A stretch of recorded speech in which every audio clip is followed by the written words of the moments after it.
I think for a while, people have been under the assumption that the Marvels is going to go right along with nearly everything else that Marvel's put out over the past 2 years, which is a massive disappointment.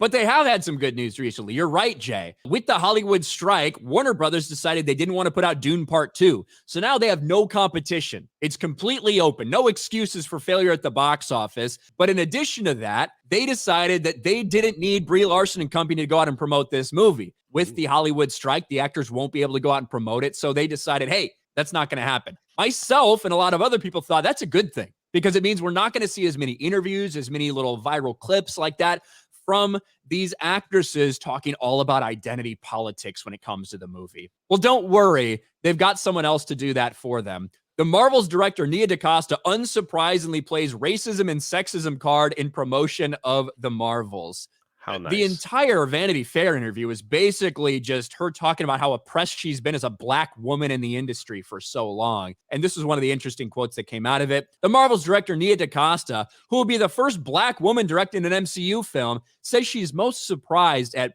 how much respect I'm getting from these middle-aged white dudes that I work with. That is a real quote? That's an actual quote from the article, yes. Sorry. So they don't need Brie Larson to go out there and have viral moments. They have everyone they need. Listen to this. Let's look at this portion of the interview.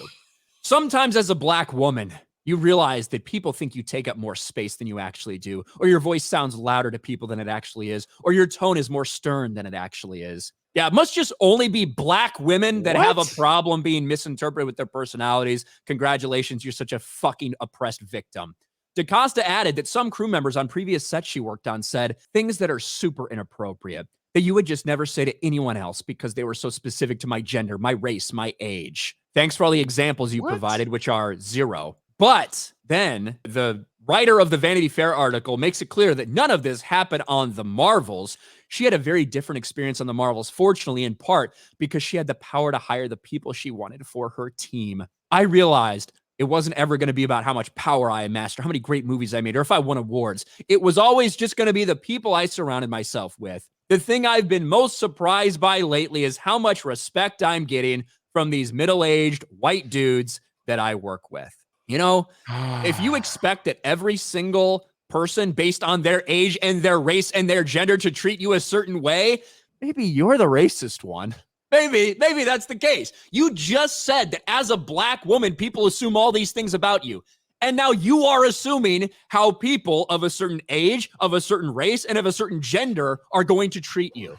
Isn't that fucking wild? They don't need Brie Larson to go out there and make little faux pas. They've got the director, Nia DaCosta, doing all the damage she can possibly want. This is why people don't care about the Hollywood strike. Let them strike.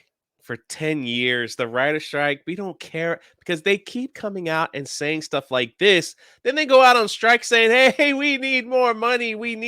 When? That's insane. Well, I will say this. I believe she's making these statements to set herself up for if and when the movie does fail, they already have an excuse and what to blame. Marvel's flopped because of person of color director. Too many racist people didn't want to watch my movie.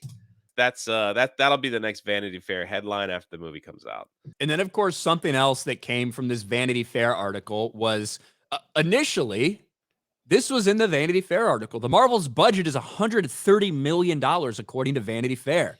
Here's the quote. DaCosta is also still grappling with the breakthrough she's made, including the fact that at $130 million, The Marvels is the highest budgeted film ever held by a black woman. DuVernay's A Wrinkle in Time previously held that title with $100 million. This is just a screenshot from what was initially in the Vanity Fair article. There's something different about this article now. DaCosta is also still grappling with the breakthrough she's made, including the fact that Marvels is the highest budgeted film ever held by a black woman. Weird that no longer is $130 million in that. It's almost like that's bullshit. It's almost like that's fake news. And because Vanity Fair put that in the article, because the author is either too ignorant or too fucking retarded to understand that there's no way that's possible, now when you search the Marvel's budget, that's all you can find anywhere. Everybody started running with this. The budget for the Marvels has been revealed, and it may be the cheapest movie in MCU history. The Marvels cost around $130 million. The Marvels budget revealed. The Marvels budget, one of the lowest in MCU history. The Marvels budget revealed for upcoming MCU movie. It's all over the place now. The problem is it's a fucking lie. And I knew it was a lie from the beginning because of this. This is from April of this year. Disney billed $130 million for the Marvels just 2 months into filming, not counting post-production, not counting the 7 months that they still filmed after that, just 2 months into filming for this movie. They were forced to reveal because of the UK laws, because of the benefits they can get there. This is what they spent on it through the end of September 2001. This movie is at least $250 million, in my opinion. We'll see a year after it comes out probably what the official numbers are. But the 130 number that they pulled is barely cracking the surface of what this film cost to make. And it's laughable that Vanity Fair ran with it and then, very stealthily edited what they wrote. But it doesn't matter because now the fake news has just gone viral.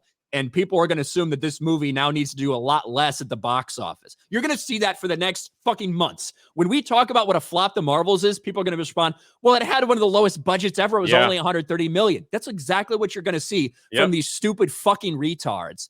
And that's just one of the things. One bad article, inaccurate article, has spawned a wave of fake news.